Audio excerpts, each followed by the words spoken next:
Good afternoon, Rocketeers. I am Carl Baumann, Vice President of R&D and Facilities for RCS AeroTech, and today I'm going to demonstrate the assembly of a 29-240 motor, which uses a phenolic liner and a seal disc. This also applies to the 29-360. When you get your motor, it's going to come in one of these yellow AeroTech tubes, and today this motor happens to be an H220. So first thing you want to do is take it out of the tubing. Make sure you have all the parts. And you want to remove the instructions. And the best thing to do, if you're not familiar, even if you are familiar, is to open up the instructions.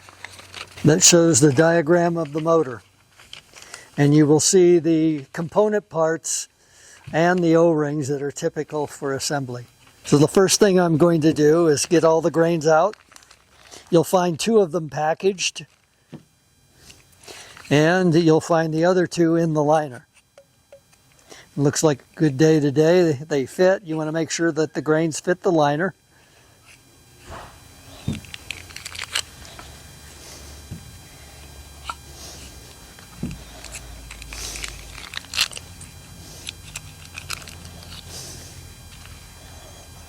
If they fit the liner, you're good. You can continue. But if they don't fit the liner, what you do is you find the spiral and you peel one layer of the casting tube material off the grain, and then it should fit in there.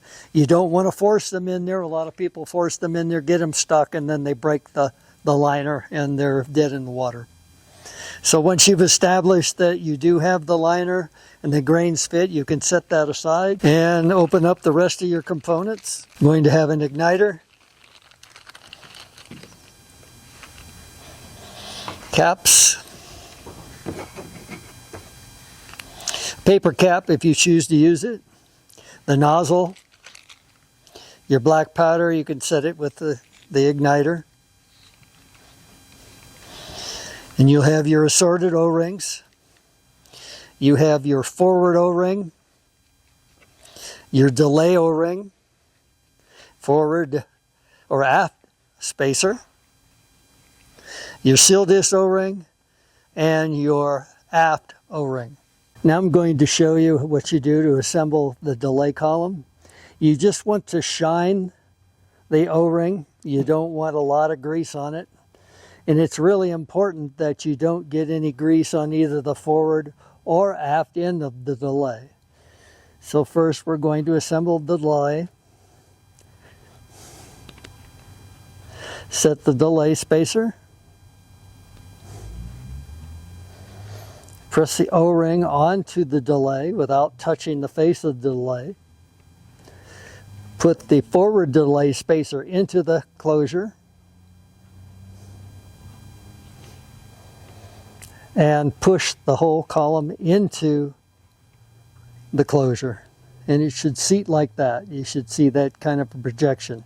Your O-ring sits in here and seals. And then you can set that aside. I usually assemble some of the main components. So I grease the O-ring. I'll install the seal disc O-ring on the seal disc. And then I set that aside. I'll then take the casing. I usually pick one end or the other to be always the forward and always the aft. In case you do have some kind of an anomaly in the motor, you'll know whether it was forward or the aft part of the motor. You can place the liner. There's no need to grease this. A lot of people grease this. This makes cleanup worse later. So prior to placing that in the casing, you take the seal disc and you snap it into place. Make sure that it's seated all the way around. Place it into your motor. The next thing we're going to do is we're going to grease the hardware. I like to do the case, a couple little dabs in 3 places, then wipe it around. The thick O-ring always goes forward. A lot of people will switch these two, and if you do, you will burn through at the nozzle end of the motor. And then install your closure.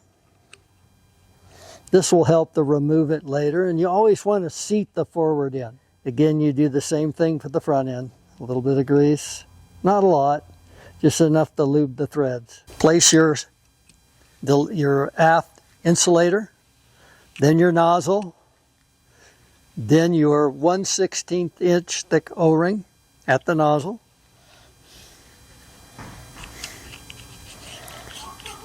You make sure that the nozzle starts to seat, that the nozzle is coming through. Then I seat the forward end.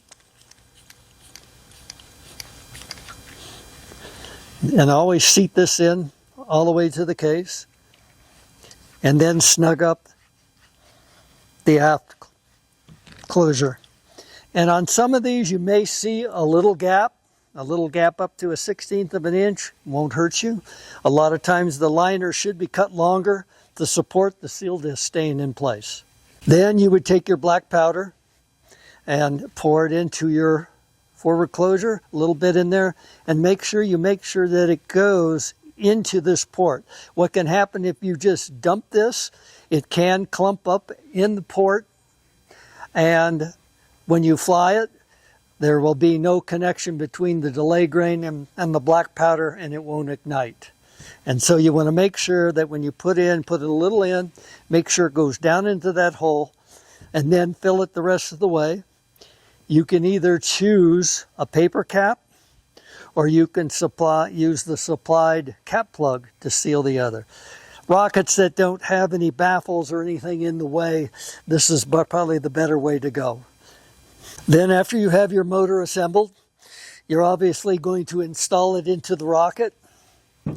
And then when you get ready to prep it out in the field, you just merely pull the igniter out, extend the leads, and typically what I like to do is peel the insulation off the end and then short the leads. Typically you tape it to the rocket or you have it in hand. When you place the igniter into the nozzle, usually put it in, find out where it seats. So you see how far it goes in, make sure that it's going all the way. There is a technique where you can just back off a half a grain and then fold it over. That makes sure it's seated right in the middle of the grain. Kind of make a divot so you can place the cap plug. Prior to firing the motor or finally at the installation, you want to cut an end off of it so it's vented. Sometimes if it's not vented, when it ignites, it'll pull the igniter out of the motor and the motor will snuff. And that concludes the assembly of the 29-240 motor.